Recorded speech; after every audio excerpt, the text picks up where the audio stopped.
Good morning, you're watching NDTV 24/7. I'm Divya Vava. We have a whole lot lined up for you over the next 1 hour, including the Prime Minister batting for uniform civil code, while the Congress party and the DMK have hit out at the Prime Minister. That's right, the Prime Minister has set the tone right for elections and, of course, in the run-up to 2024, political reactions coming in all the way. But first, a quick look at the headlines. Prime Minister Narendra Modi bats for uniform civil code. Is a bill likely in the monsoon session of the parliament is the big question. The opposition hits out saying the Prime Minister is snatching pluralism and diversity. And the Prime Minister says that if you want the welfare of the Karunanidhi family, then vote for DMK. If you want the welfare of KCR's daughter, then vote for BRS. But if you want people of your family, your sons and daughters and grandchildren, then vote for the BJP. And Congress leader Rahul Gandhi to visit violence-hit Manipur tomorrow. The Congress steps up pressure on the centre, says, why is the PM silent? Lots of malaria cases after 20 years, and officials have been alarmed after cases have been reported in Florida as well as Texas. The last time malaria transmission was reported in the US was back in 2003. Well, let's get you our top story on the hour. That's right. The Prime Minister has made a rare, strong pitch for uniform civil code in poll-bound Madhya Pradesh. He said that uniform civil code is a must for development and that different families cannot have different laws governing them. Right. In fact, the opposition parties at the Congress and the DMK have hit back. How can a country be run on two laws? The Prime Minister asked while hitting out at those opposition parties for their stand against triple talaq. Our colleague Anurag Dwari reports. Uniform civil code के नाम पर ऐसे लोगों को भड़काने का काम हो रहा है। आप मुझे बताइए, एक घर में परिवार के एक सदस्य के लिए एक कानून हो, परिवार के दूसरे सदस्य के लिए दूसरा कानून हो, तो क्या वो घर चल पाएगा क्या? कभी भी चल पाएगा क्या? A strong pitch for the Uniform Civil Code from Prime Minister Narendra Modi at this BJP event in Madhya Pradesh, Bhopal, just months before the crucial MP state election that is very likely to see a direct BJP versus Congress fight. फिर एक बार भाजपा की प्रचंड विजय तय। PM Modi accused opposition of instigating people over the Uniform Civil Code and asked how a country could run on two laws. ऐसी दोहरी व्यवस्था से देश कैसे चल पाएगा? हमें याद रखना है कि भारत के संविधान में भी नागरिकों के समान अधिकार की बात कही गई है। The Prime Minister also spoke about triple talaq and pasmanda or backward Muslims at the Bhopal event. The BJP believes its stand on triple talaq has the support of Muslim women, while the party has been wooing pasmanda Muslims majorly of late. जो भी तीन तलाक के पक्ष में बातें करते हैं, तीन तलाक की वकालत करते हैं, ये वोट बैंक भूखे लोग मुस्लिम बेटियों के साथ बहुत बड़ा अन्याय कर रहे हैं। ये वोट बैंक की राजनीति करने वालों ने हमारे जो पसमंदा मुसलमान भाई बहन हैं, उनका तो जीना भी मुश्किल करके रखा हुआ है। वो तो तबाह हो गए, उनको कोई फायदा नहीं मिला है। वे कष्ट में गुजारा करते हैं, उनकी आवाज सुनने के लिए कोई तैयार नहीं है। लेकिन भाजपा देश के हर नागरिक के लिए सबका साथ सबका विकास की भावना से काम कर रही है। The opposition also hit out at the PM's remarks, especially on Uniform Civil Code. You answer about the unemployment. You answer about the poverty. You answer about the price rise. Let them introduce Uniform Civil Code in Hinduism. Let them allow everybody to go into any temple. माननीय प्रधानमंत्री जी ने तीनों trains को, तीनों Vande Bharat express को हरी झंडी दिखा दी है। Before his address to BJP workers, where he brought up the Uniform Civil Code and other issues, the Prime Minister flagged off 5 Vande Bharat trains from Bhopal's Rani Kamlapati railway station on Tuesday. Timing does matter in politics, and that's why in pole-bound Madhya Pradesh, 3 new Vande Bharat Express trains in 3 months. In Bhopal, with camera person Rizwan Khan, Anurag Dwari for NDTV. And after Prime Minister Modi's statement on the Uniform Civil Code, All India Muslim Personal Law Board has held an urgent meeting which took place late last night. That's right. Many important aspects were discussed. The meeting went on for about 3 hours is what we are being told. And Saurabh Shukla has got us this big breaking story this morning. Saurabh, very, very significant because the Prime Minister in a sense has reopened the raging debate around Uniform Civil Code. And what all was discussed in this particular meeting, you're also telling us that they are preparing another draft to be discussed with the Law Commission.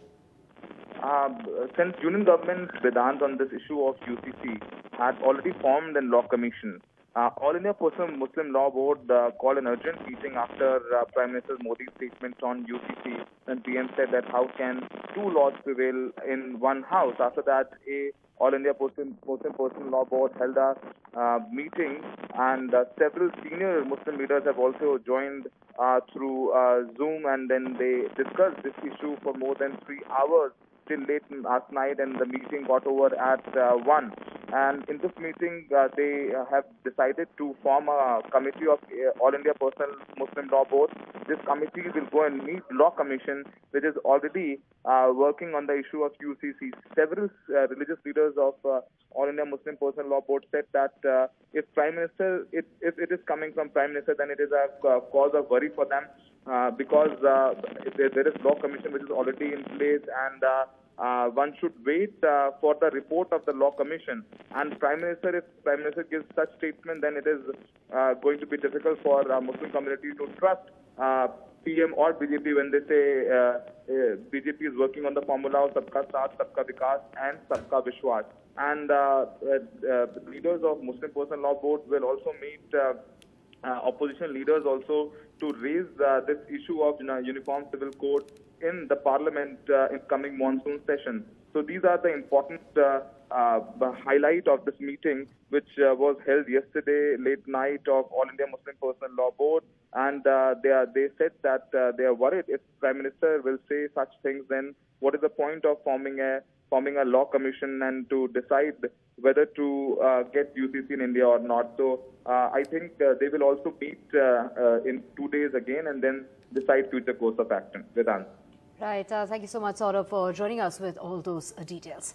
Moving on, now Prime Minister Modi took a dig at Telangana's Chief Minister KCR during that campaign in Madhya Pradesh yesterday, amid reports that the Bharatiya Rashtriya Samiti is leaning towards the BJP. That's right. They were a very direct attack, in fact, at KCR. He said that, if you want the welfare of KCR's daughter, K. Kavita, who's being questioned in the Delhi liquor case, then vote for BRS. And if you want the welfare of Karunanidhi, then vote for, his party, the DMK.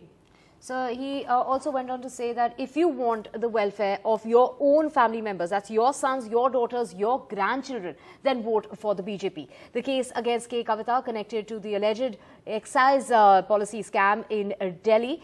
This is seen by many as a factor in BRS's softening as far as its stance is concerned against the BJP.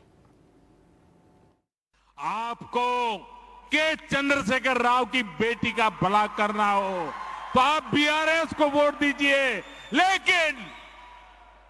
लेकिन मेरी बात ध्यान से सुनिएगा।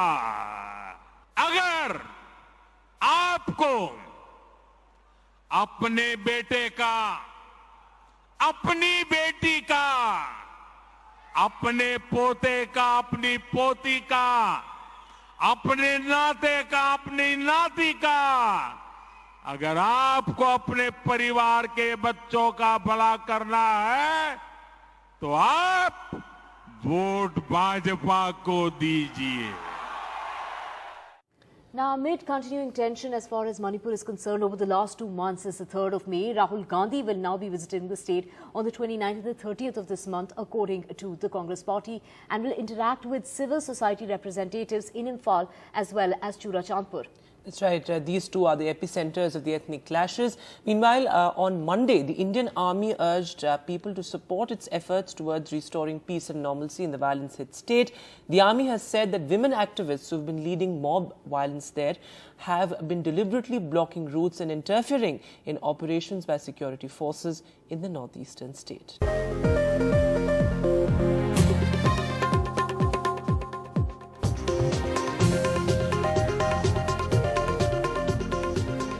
And well, with climate change impacting every sphere of life, 7 young entrepreneurs from around the world have made it to the finals of UN's prestigious Global Youth Ecopreneur Awards by the International Trade Center. And that's the trade wing of the United Nations, and one of them is an Indian. Our colleague Sam Daniel spoke to them as they pitched their green solution startups in Mongolia, giving green solutions to fight climate change. We come to you from Ulaanbaatar, the capital of Mongolia, where 7 young entrepreneurs from around the world have been shortlisted for pitching their ideas for what they call the Ecopreneur Award. They would get a $5,000 prize. And with me, all these 4 young entrepreneurs. One of them, of course, is an Indian from Bangalore. Thank you all very much. Congratulations. Briefly tell me about each of your ideas. My startup is called Cabmina, so we are building a collection system to collect the spent coffee ground from coffee shops to maximize the value out of this coffee ground and turn it into agriculture solution or agriculture product. So that's basically what we are doing in Cabmina in Egypt. How about yours?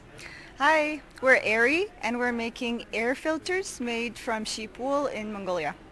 All right. Yours? Liberty Society from Indonesia. We turn plastic and plastic bottle waste into corporate merchandise like these ones. All right. And yours? Hi, so we are a for-profit social enterprise based out of Bangalore. We have developed the world's first drinking straws made from naturally fallen dried coconut leaves. And we do this while empowering women across rural India. Right. And how important are these kind of green solutions when the entire world is hit by climate change? Coffee waste is usually dumped onto the garbage, so that has a bad effect on the environment. It's causes similar emission, increasing carbon and methane. So that has a very bad emission on the environment. So recycle it again and use it in other things. It's really important. During COVID, we saw a lot of masks being wasted, and most of them were plastic, so it's not biodegradable. So we can replace all of this with a biodegradable solution, which is made from regenerative sheep wool. It's 200 billion straws every single day. Like if you see the gravity of it, like it's not going anywhere, it's just stuck in this piece of earth. What does this kind of an initiative by International Trade Center mean? This means that young entrepreneurs like us would have the stage to showcase our innovation in the hopes that we can inspire other 100,000 young women or youth people to be able to know that their dreams matter and then they can be the change maker for the people on the planet. Right. How was the process? Out of 400, you're the lucky 7. Unbelievable. And that's it. You know, that's a correlation for what we're doing, and we deserve to be here. I'm actually pumped. I'm going to sleep well tonight, just like I did yesterday. So, thank you all very much for your time and wishing you all the best. So the 4 shortlisted eco-entrepreneurs giving their story ideas, and the winner will walk away with $5,000 plus support from the Google initiative for the startups to take shape and take wings. In Mongolia with Suresh, Sam Daniel, NDTV. Welcome back. Within 48 hours of returning from his historic state visits to the US and Egypt, Prime Minister addressed BJP booth workers in Bhopal. That's right, Vedant. From addressing the US Congress to addressing grassroots workers of his party, here's a deep dive into how the Prime Minister engages, be it on the home turf or abroad. Prime Minister of the Republic of India. Standing ovation by American senators and congressmen on the one hand. Namaskar. I'm here to speak about our calling for this century.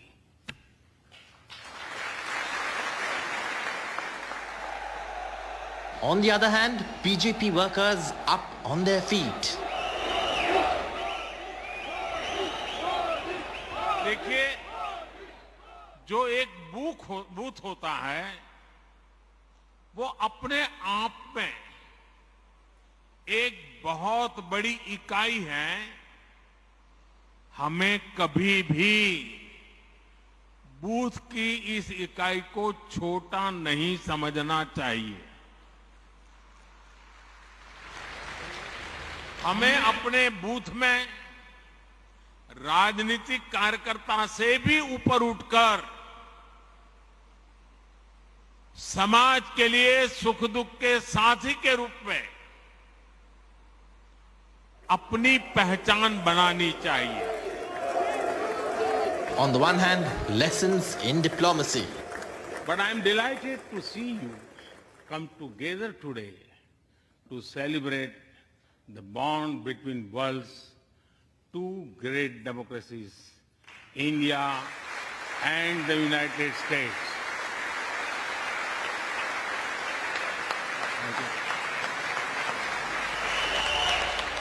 On the other, lessons in politics. 2014 के हालात क्या थे याद है ना? 2019 का हाल क्या थे वो याद है ना? वो कितने ही घोर विरोधी थे, लेकिन उन दोनों चुनावों में हमने देखा कि इतनी छटपटाहट नहीं दिखी जितनी आज दिख रही है। Prime Minister Narendra Modi addressed a significant rally for his party, the BJP, soon after he returned from a historic visit to the United States and Egypt. हमको गरीब को मुसीबत से मुक्त करना है। आप गांव के लोगों को सरकार की योजना के बारे में जानकारी देने के लिए सोशल मीडिया पर अपने गांव का, बूथ का ग्रुप बना सकते हैं। When the Prime Minister was in USA and Egypt, a lot was happening in Indian politics. A mega meeting of opposition parties took place in Patna. In a first, Rahul Gandhi and Mamata Banerjee shared a stage together. So it's no surprise that soon after the Prime Minister returned, the opposition's unity push was on target. कुछ दिन पहले इनकी एक photo op कार्यक्रम हुआ था। पानी P कर कोसा करते थे, गालियां देते थे। अब उन लोगों को आगे जाकर वो साष्टांग प्रणाम कर रहे हैं, नतमस्तक हो रहे हैं।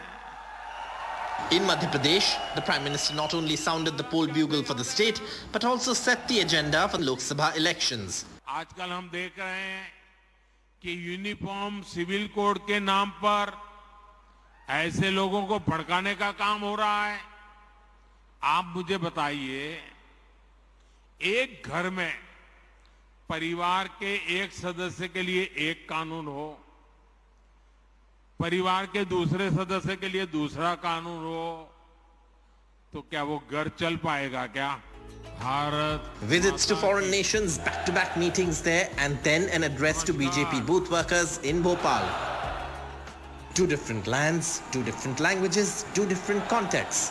The imprint Prime Minister Modi has left on both nations visible. Clearly, PM Modi is adept at engaging with audiences at home and abroad as he puts nation first. Bureau Report, NDTV.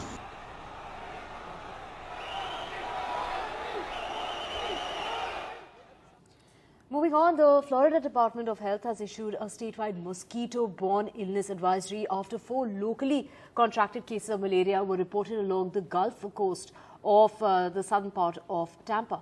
That's right. On Monday, a health alert issued by the Centers for Disease Control and Prevention also noted that another case has been detected in Texas, marking the first time there has been a local spread of malaria in the United States in almost 20 years. The disease has been locally acquired as the patients hadn't travelled abroad, is what the local authorities are saying, and the news has caused great concern as there hasn't been a case of malaria since 2003. In fact, the last time malaria transmission was reported in the US was in 2003 when 8 cases were detected in the Palm Beach of Florida.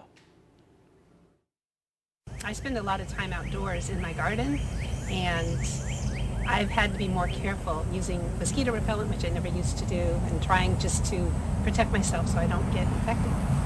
As usual, you try not to get bitten by mosquitoes. They weren't really a problem. It's been dry most of the time lately, so it's not like we're in swarms of them. But yeah, it makes me take mosquito protection a little more seriously. And well, Belarusian President Alexander Lukashenko confirmed on Tuesday the arrival of head of the Wagner group in his country. Yevgeny Prigozhin, the owner of the private army of prison recruitments and other mercenaries who have fought some of the deadliest battles in Russia's invasion of Ukraine. That's right. They escaped prosecution for his abortive armed rebellion against the Kremlin and is in Belarus. This is what Lukashenko has said. Remember, it was the Belarusian president who brokered that peace deal between Putin and Prigozhin. Гарантии безопасности, как он вчера сказал, пообещал, были предоставлены. Ну, я вижу, Пригожин летает уже на этом самолете. Да, действительно, он сегодня в Беларуси, как я и обещал. Если вы хотите какое-то время у нас перекантоваться и прочее, мы вам поможем. Естественно, за их счет. Но, как Ленин говорит, ну, мне бы такое подразделение в армии не помешало. Я с тобой согласен. So, well, how an ex-ally became the biggest threat to Putin in nearly 20 years. Right, with now news coming in of him heading towards Belarus. With that, we're slipping into a very short break. We'll be back with a whole lot more. Do stay with us.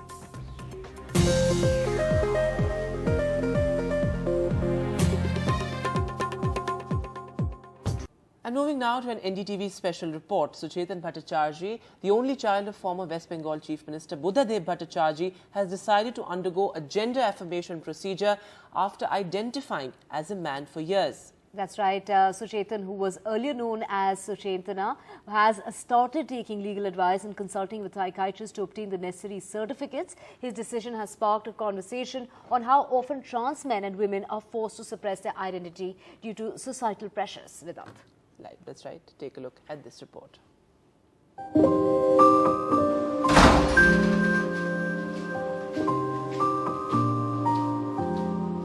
Just because I am ex-CM Buddhadev Bhattacharjis' child, it is becoming news.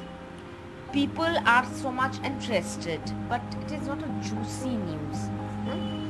I was hesitant because of the frenzy it would create, because this is a personal issue and I am not doing it for any publicity, but that's what happened right now, unfortunately. Suchetan Bhattacharjis says he has identified as a trans man from childhood and he was conscious of his gender identity in spite of being assigned the female gender at birth. He uses the him pronoun. His parents, including former Chief Minister Buddhadev Bhattacharjis, always knew it and was supportive. See, I am mentally trans man from my childhood. Bhattacharjis, now in his 40s, identifies openly as a trans man and has been critical of the term sex change surgery used in the reportage of his case. He will have to undergo the medical and legal process for gender affirmation and says it is better late than never. He is aware that there are many like him who have been heckled and harassed for their identity and expects maturity from society. The Supreme Court of India, in a landmark verdict, declared transgender as the third gender, affirming that the fundamental rights granted under the Constitution of India will be equally applicable to everyone, including the right to self-identity of gender as male, female or third gender. But that self-affirmation or choice is often restricted due to societal pressures, more so for trans men, as they often become victims of gender bias and suppression. Rahul Mitra, who runs a solidarity page on social media, says trans men find it difficult to express themselves. Trans women लोग ज़्यादा बहुत visible है, less visible है trans man लोग, क्योंकि वो by birth female होता है, वो फैमिली प्रेशर और सोसाइटी का प्रेशर रहता है, तो वही एक प्रॉब्लम हम लोग को लगता है कि इसलिए हम लोग थोड़ा अलग से बनाया कि कोई ट्रांस मैन लोगों के लेके भी हो. जैसे अभी first time in West Bengal में हुआ है जो सुचेतन को लेके, तो ये एक खुश का बात है कि फर्स्ट टाइम कोई ट्रांसमैन के ऊपर हाईलाइट हुआ है। अभी ट्रांसमैन जो है उनका अलग सा उभर के आएगा ट्रांसमैन लोग के। Transgender activists say that trans men often face violence from their own loved ones. Trans man का सबसे बड़ा प्रॉब्लम है जो वो एक शारीरिक तरह से जब वो लड़की रहते हैं, परिवार भी उसी ढांचा में वही पैट्रियार्की है शायद, उनको बोला जाता है जो आप ऐसे आपको चलना है, जबकि वो कम आउट करते हैं जब वो पुरुष है, तब जाकर परिवार उसके ऊपर बहुत सारी डिस्क्रिमिनेशन या वायलेंस उसको फेस करना पड़ता है। मैं एक होम भी चलाती हूँ केंद्र सरकार का, जिस होम में सबसे ज़्यादा ट्रांसमैन लोग आते हैं, और मैं देखा हूँ वहाँ पे करेक्शनल रेप होता है, माँ बाप भाई बहन उनको करेक्शनल घर के अंदर रेप किया जाता है। And even basics like healthcare, education, housing and access to toilets are still an issue, says West Bengal-based Shintu Bagui, who became the state's first transgender judge at the Sirampur Lok Adalat in 2019. भी एक तो problem है कि discrimination, अगर हम सब कोई discrimination ज़्यादा डिस्क्रिमिनेशन होता है कि अभी भी टॉयलेट इशू लेके, क्योंकि अभी भी हर जगह में तो जेंडर न्यूट्रल टॉयलेट भी नहीं है। The legal framework for ensuring social justice for transgenders and those who identify as trans men and women arrived in the country with the landmark judgment of the Supreme Court on the issue. But governmental and societal efforts at ensuring social justice is still lacking. With camera person G.D. Shankar and Aniruddha Tripathi, Saurabh Gupta, NDTV. And well, when we talk of Sampurn Swasthya, it's health for all. But very often it's the minorities and the marginalized communities in our society that get neglected. Today, we want to put them up front. We want to tell you about what's called the Pride Month, celebrated in June every year. This month is dedicated to the LGBTQ+ community who participate in parades all over the world.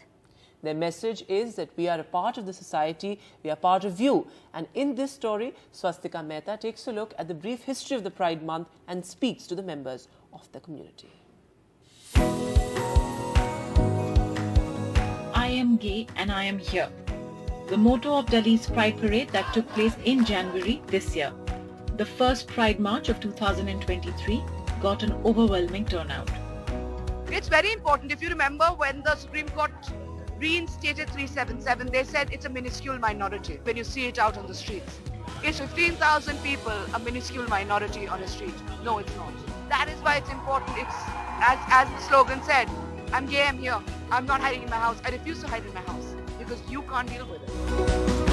Pride Month promotes visibility and unity amongst LGBTQI+ individuals, allowing them to come together, celebrate their identities and express their authentic selves.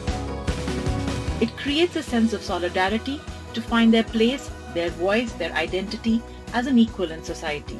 It's incredibly important. Whenever I'm a part of these marches, I just look at the people who are passing by, who are not a part of this march, but they look, and it's so important for them to witness that, oh, okay, this is the progress which has happened.